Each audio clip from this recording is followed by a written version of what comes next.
I was really pleased when I put together a talk about a year ago that exoconsciousness is now in 5 different online dictionaries. So that's really exciting. That means that it's been mainstreamed into the common vernacular that humans use. And there are other exoconscious groups. For example, we work closely with Exoconscious Brazil.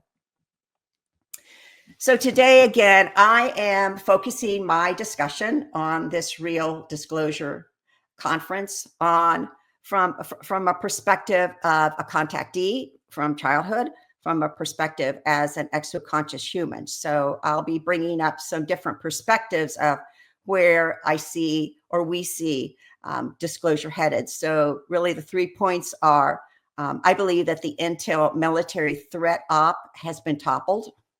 I believe that they've done a psionic pivot because of that, and that we exoconscious humans have not only a response, but an incredible opportunity right now to move our message and our mission and our innovations and ideas forward.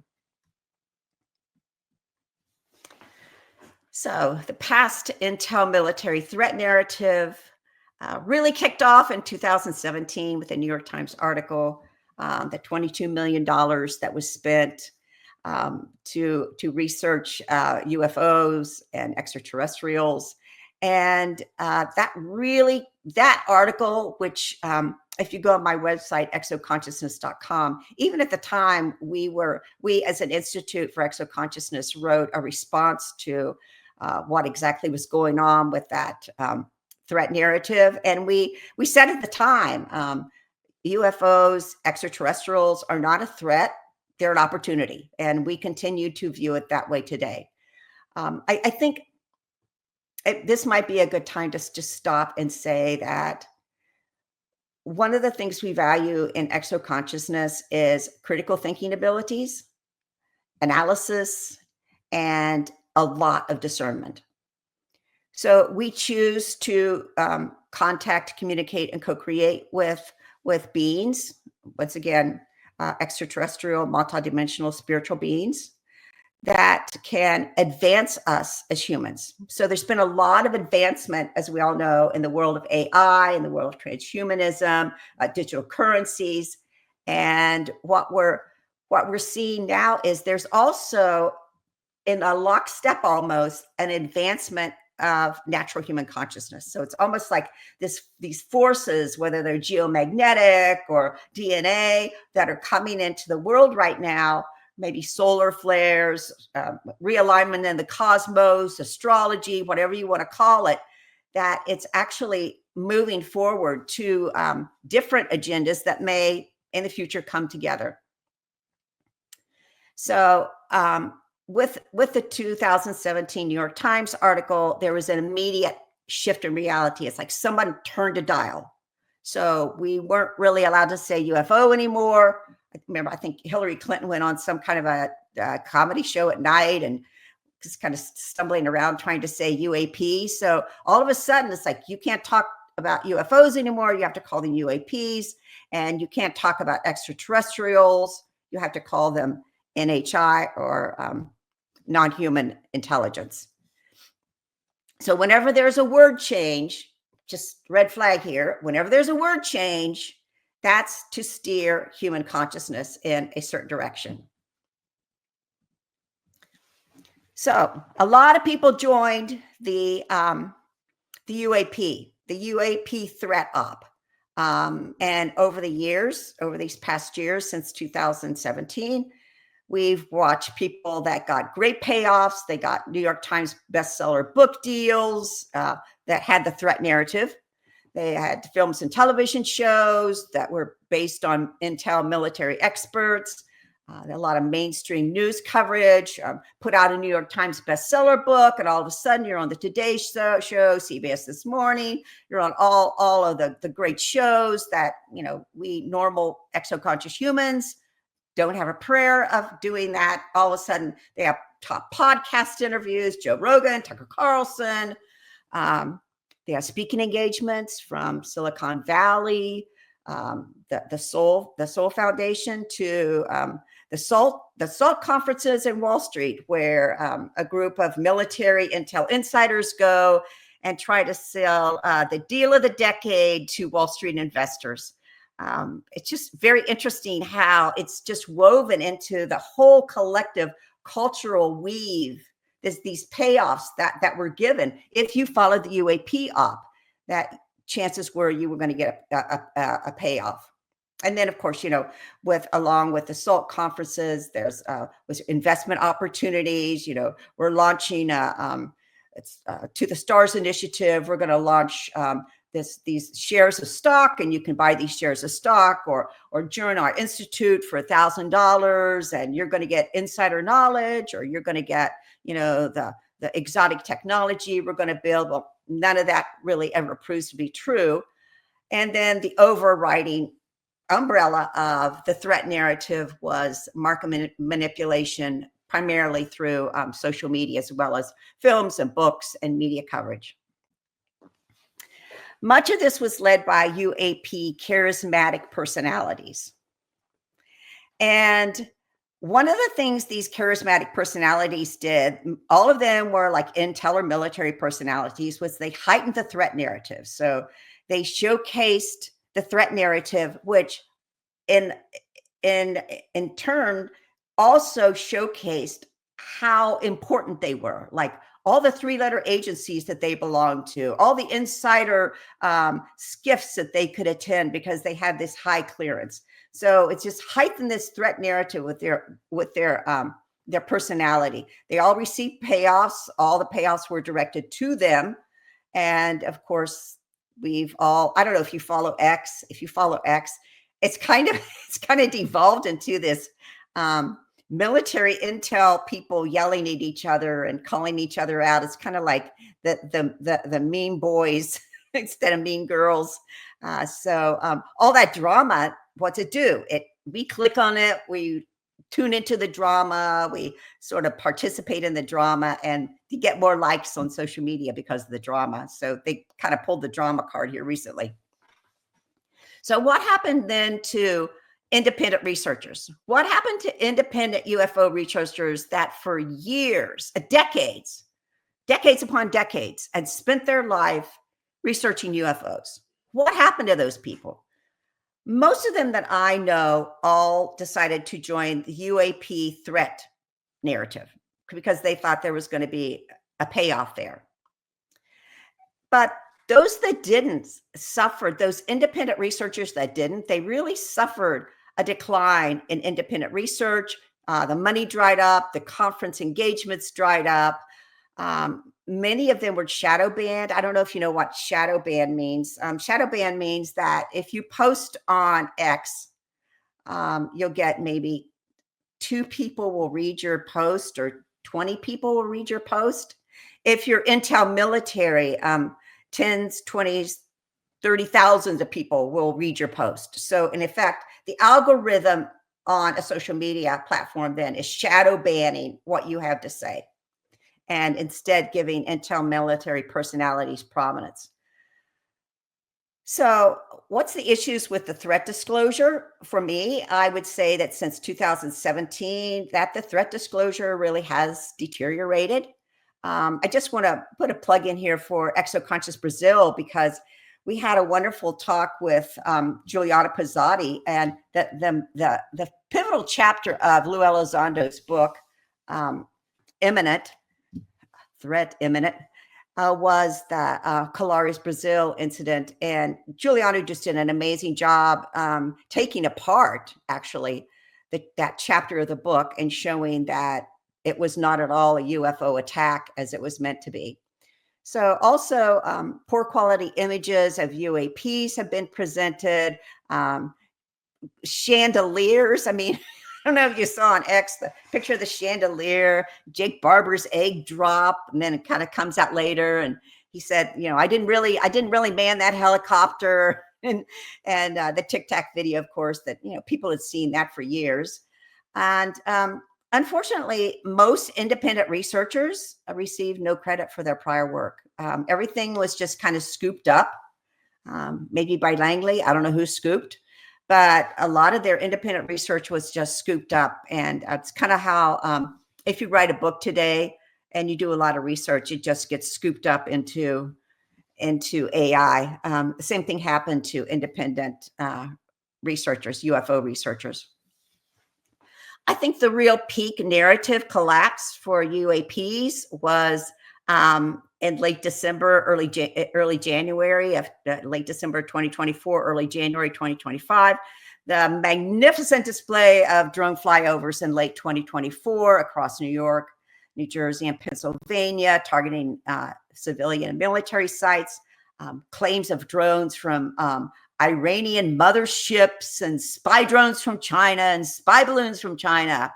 And then the coup de grace was Las Vegas car incident, Tesla truck or something bombing incident on January 1st, where a U.S. Special Forces member was killed, and it was all tied into the UAP and the drones and the threats. So I think that was just sort of like a fireworks display. That's what I saw it as, the drones, the orbs, a car explosion, and of all places, Las Vegas hotel.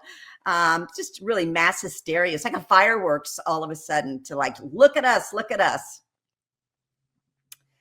And then I think actually the UAP threat operation kind of flatlined. I think it sort of drew back. And especially after that firework of the threat disclosure, I think it didn't go over well. People didn't really pay much attention to it.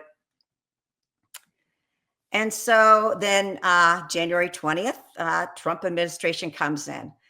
And I have a lot of family and friends, and I worked for 6 years with Dr. Edgar Mitchell in Washington, D.C. So I know a little bit about what's going on in D.C. right now because our family still lives there. And I have a lot of work colleagues that live there and work there. So Trump came in and the shift came, the dial got turned. So the focus began to be global trade and fiscal conservatism, outing fraud, waste, abuse, trying to balance the budget. I don't know if that's a reality. And then a shift towards peace and national sovereignty. So trade versus war, and also an emphasis on expensive CIA, Pentagon, UAP threat ops. The budgetary impact on intelligence agencies right now, I think that really has not been written about very much. But if people are familiar with USAID, USAID is a CIA cutout that managed ops around the world under the auspices of NGOs and nonprofits. Many of them were influencing elections, influencing politics in other countries under the auspices of doing well for other countries.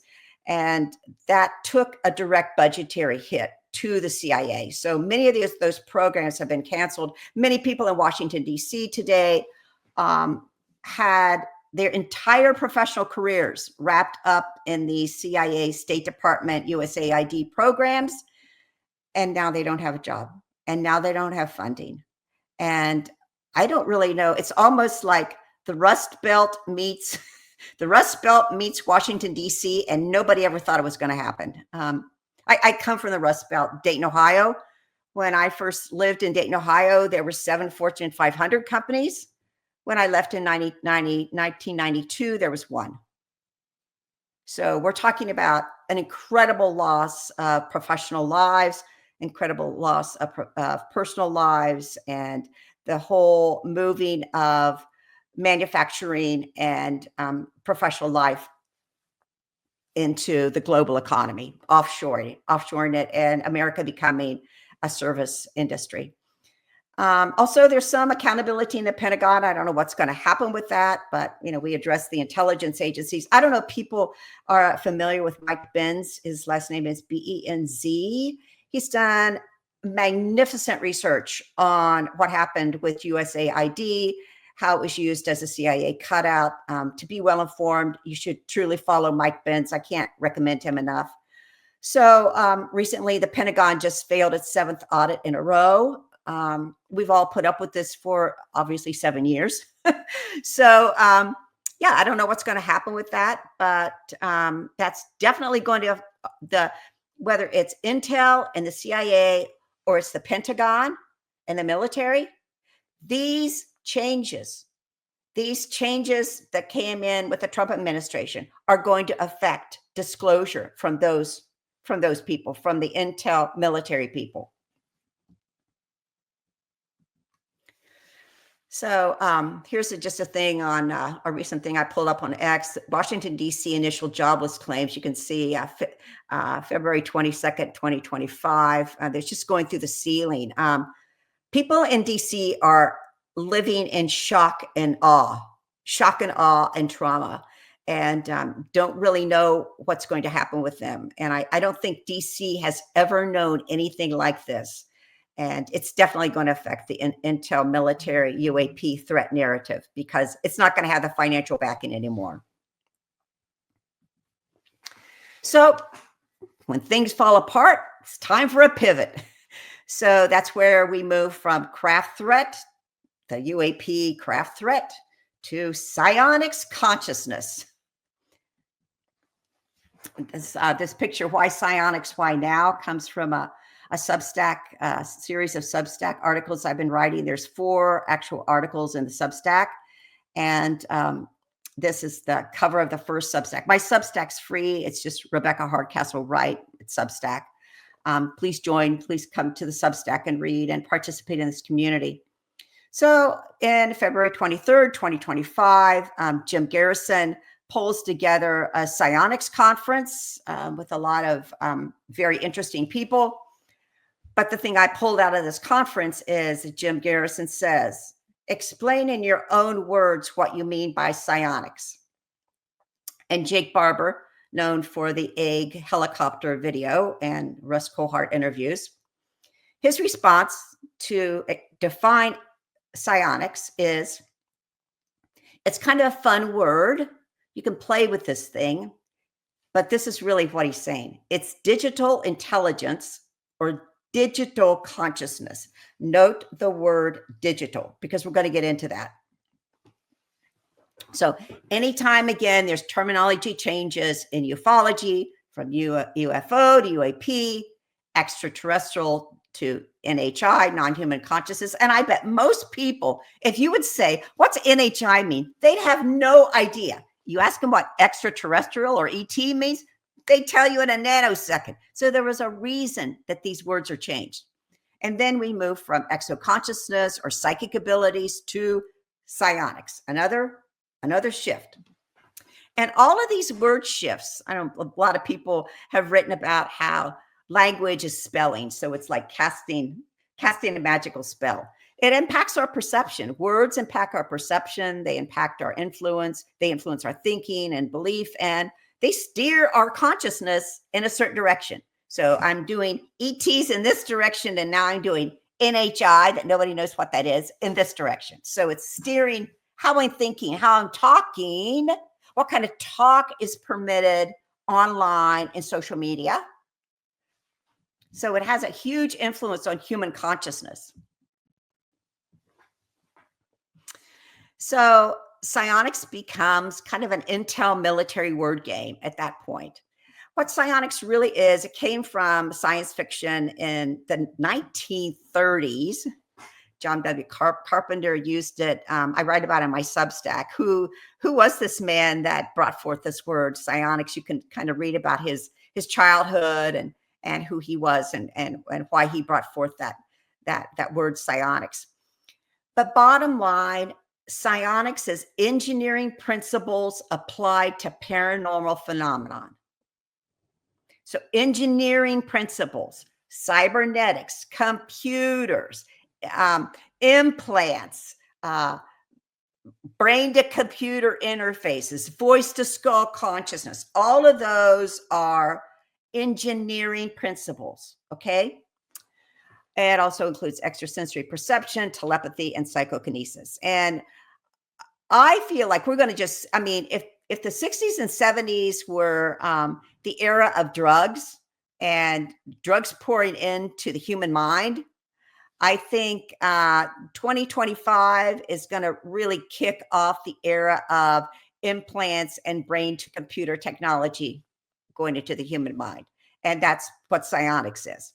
So it's digital consciousness, digital intelligence. So it's not natural human intelligence, it's digital intelligence, it's AI intelligence, it's avatar intelligence, it's cybernetics intelligence, it's computer intelligence. It's not natural human intelligence. And it prepares humans for a computerized consciousness. So it also prepares humans for what I call the advancement of transhumanism. And my last book that I wrote, actually while I was living in Washington, D.C., was when I started that book, I began to be told information and that led to research about transhumanism. And I was frankly floored to the point where it took me about 2 years to come off my trauma and be able to write the book. But it's called Exoconscious Humans: Will Free Will Survive in an Increasingly Non-Human World? And transhumanism, if you don't know what that is, it's a belief that natural human consciousness needs technological advancements and technological additions in order to evolve. So I need my cell phone in order to evolve. I may need an implant in order to evolve. I may need brain to computer interface in order to evolve. I may need some kind of genetic engineering in order to evolve.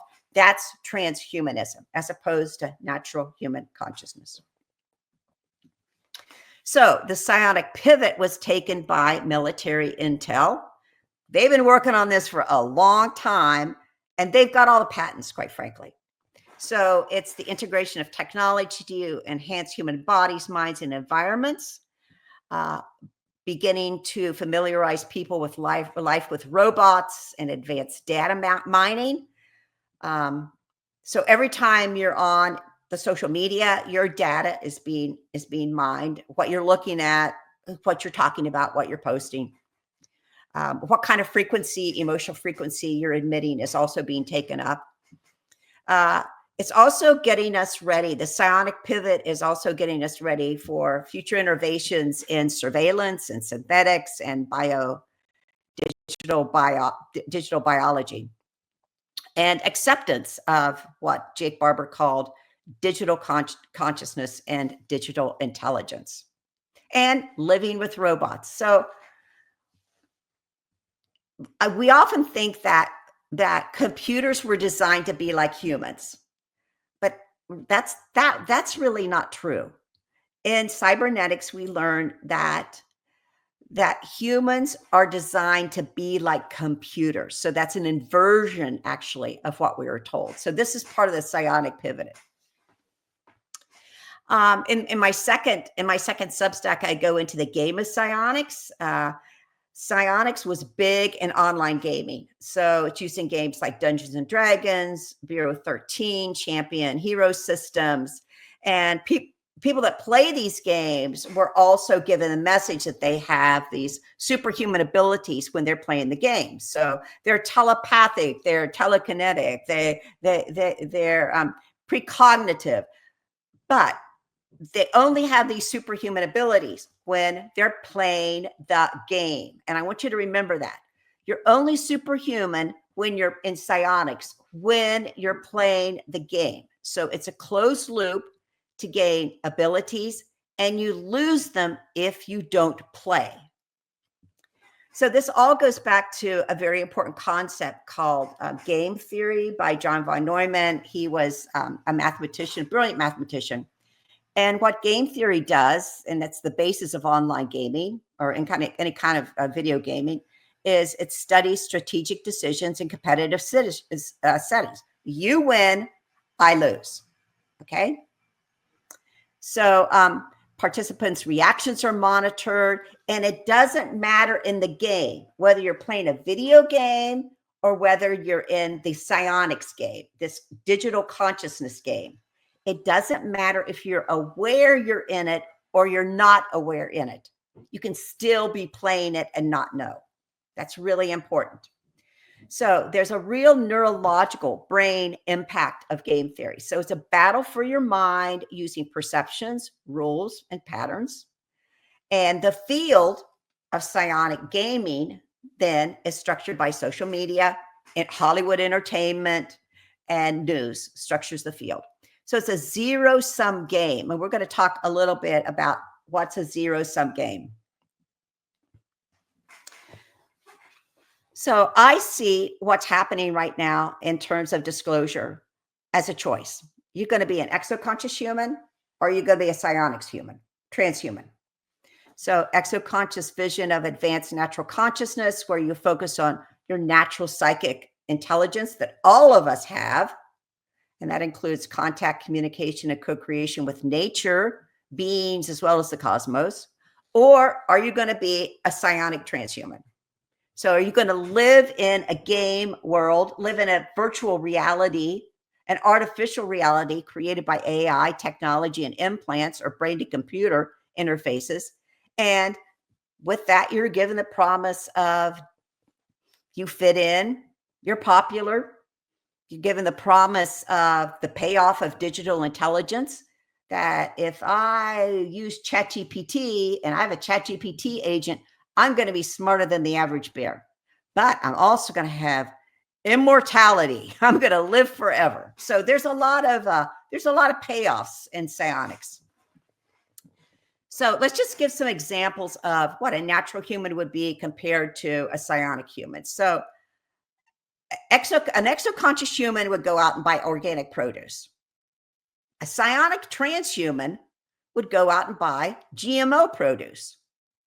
Let's look at it in entertainment. An exoconscious human would go to a local theater production or a local concert. A psionic transhuman would stay home and watch hours of streaming or of AI-generated film or hours of video games. So intelligence develop. Exoconscious humans, and I can't emphasize this enough. Exoconsciousness is a slow, organic, growing phenomenon.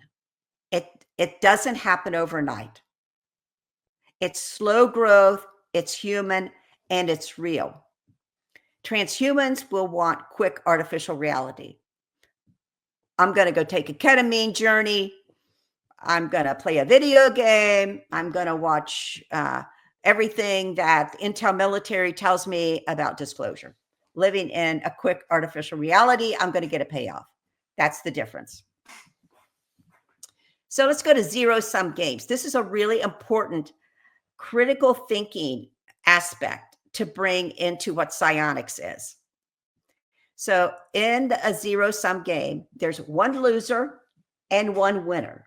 Okay, it's more complex than that, but for this talk, there's one winner and one loser. Once again, you can be aware you're a winner or loser or not aware.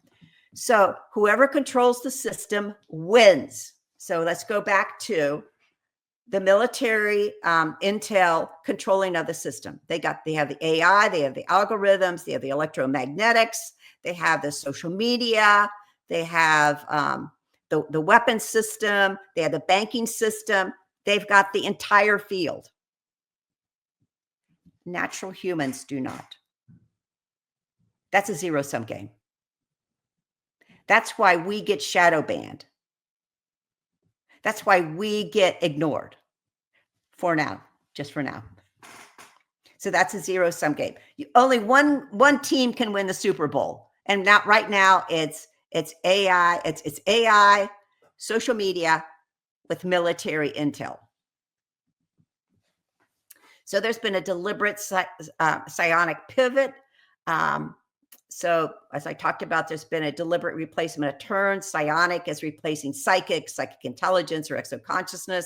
It fits the age of reconnaissance, surveillance, drones, orbs, builds a comfort level in us, and it's dropping the control grid. So it's composed of social, genetic, geo-engineered reality, and it penetrates our human relationships and our relationships with off-world beings or interdimensional beings, and affects our biological genetic composition as well as the Earth's environment. So once again, this is like a four-part Substack, a psionic series that I'm presenting.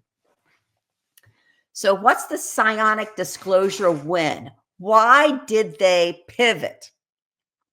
We can see actually today and this weekend at South by Southwest Film Festival of the Age of Disclosure, we can see how the pivot happened. So instead of talking about seeing craft, the movie is primarily about the threat personalities of military intelligence and what their contact experiences are. So leading masses to summoning craft, using plasma drones and orbs. Let's face it, our military has very advanced plasma weapons, very advanced plasma orbs. They can create an orb. So the whole orb discussion takes on a different a different intelligence, a different intellectual framework when you go into what science and the military knows about plasma. People in the movie talked about that UFOs lived in their house for years, but they never took any photos. One of them claimed to become an angel or a demon and go out and haunt terrorists. Lots of talk about hitchhiker poltergeist, attaching to the personalities to spook them and their family. A lot of talk about voices inside their head. Friends, voice to skull technology is 64 years old. It's nothing new. If you hear a voice inside your head, you need to be discerning about it. If you're getting hitchhiker poltergeist in your house, you need to think and discern what kind of beings are you summoning? Are you summoning benevolent, caring beings? Are you engaged with some kind of black magic, some kind of manipulation into black magic? So these are some of the stars of the zero-sum game. I want to read to you what Variety said about it, because Variety Variety is a magazine from Hollywood. It's a Hollywood magazine. So the Variety review of the Age of Disclosure said, when are we actually going to be shown something that looks more like than a dupe of an old video game? Variety picked it up right away. They're giving out a dupe of an old video game, depicting blurry black dots of an alien spaceship cruising over the water at what looks like to be about 300 miles an hour. Whoever wrote this Variety review hit the nail on the head. We're looking at an old video game. Gaming is the linchpin of psionics. So what's our strategy? What's our strategy of exoconscious humans? Do not play this psionics game. That's a strategy. Intel military psionics game, they're going to win-win. When you consciously choose not to play, that ensures a better outcome. So how do exoconscious post-disclosure humans address the situation? Number one, we're going to live outside the psionic game of digital consciousness. Do not engage. The primary use of exoconsciousness is human freedom. Personal, spiritual, emotional, physical, and mental freedom. Third, secure a realistic maximum control over your life. Live fully as a human in the world. Secure human rights and secure the freedom of nature. I don't go into it here, but there's something called the Philo Code that was developed in the 1970s to actually encode, barcode, digitalize, and make synthetic changes to all of nature. So we're not only advocating to secure our human rights, we're advocating also for the freedom of nature. Exoconscious humans believe in the freedom to experience contact. This is Exo TLC. It's done by Yvonne Donaldson and our group. It's beautiful meditations on our Exoconscious Humans YouTube. Please visit our Exoconscious Humans YouTube and listen to her beautiful meditations that are just so timely for what we're going through right now. And she she does such beautiful meditations for our freedom to be independent, curious, and intelligent, to have critical thinking, to have discernment as exoconscious humans, but to be grounded and centered on the earth and within the cosmos. So once again, we need to support co-creation as exoconscious humans. That's our path forward. Your story, your contact, it's all really important, but your co-creation, what you're doing with that contact, what you're doing with those mission, with that mission that you were given, what you're doing with the downloads, what you're doing with the information that you were given. And this little purple highlights a YouTube that we have on our Exoconscious Humans YouTube, done by Nick Prestera, who co-created a consciousness technology. And he was given an assignment: create a spiritual energy tool with consciousness. That was his assignment, and he did it. And you can follow Nick's videos on our YouTube channel. It's fascinating. So we encourage, once again, we contact, communicate, and co-create with ETs that have our personal growth in mind and assist others to achieve that goal. We have honest and open community communication. We have exoconscious individuals, near-death experiencers, psychics, mediums, remote viewers, energy workers, and healers. So our exoconscious future is we're creating a new timeline of sovereignty, psychic intelligence, free will, and speech. And exoconscious humans are becoming visible voices in the mainstream. Exoconscious YouTube channel, please subscribe and like to our YouTube channel. We have so much important information coming forward. We are co-creating a natural human telepathic network through our exoconscious community. And every week we talk about how that's being enhanced and how that's growing. We're here to provide co-created antidotes to the engineered chaos that we're living in right now. And a very important part of our work is how exoconscious humans are going to guide our Earth and space future. And one of the things that we think we bring space and space agencies is experiencers have had out-of-body travel. We've dealt with missing time. We've created consciousness crafts. We've driven consciousness crafts. We've been matter that's dissolved and moved through walls. And we believe that we as a group know the needs and perspectives of extraterrestrial, extraplanetary species. And so to that end, we wrote a planetary constitution. You can find it on our Exoconscious Humans website. It's beautiful. We also have a video that's going with that. So join us at exoconsciousness.com, our coaching groups, our YouTube. The Substack that I'm referring to is Rebecca Hardcastle Wright at substack.com. And if you'd like, if you join our Substack, it's free. For $8 a month, you can join our monthly coaching group. It has a lot of exciting exoconscious opportunities and potentials to it with a paid Substack subscription. But once again, it's a free Substack.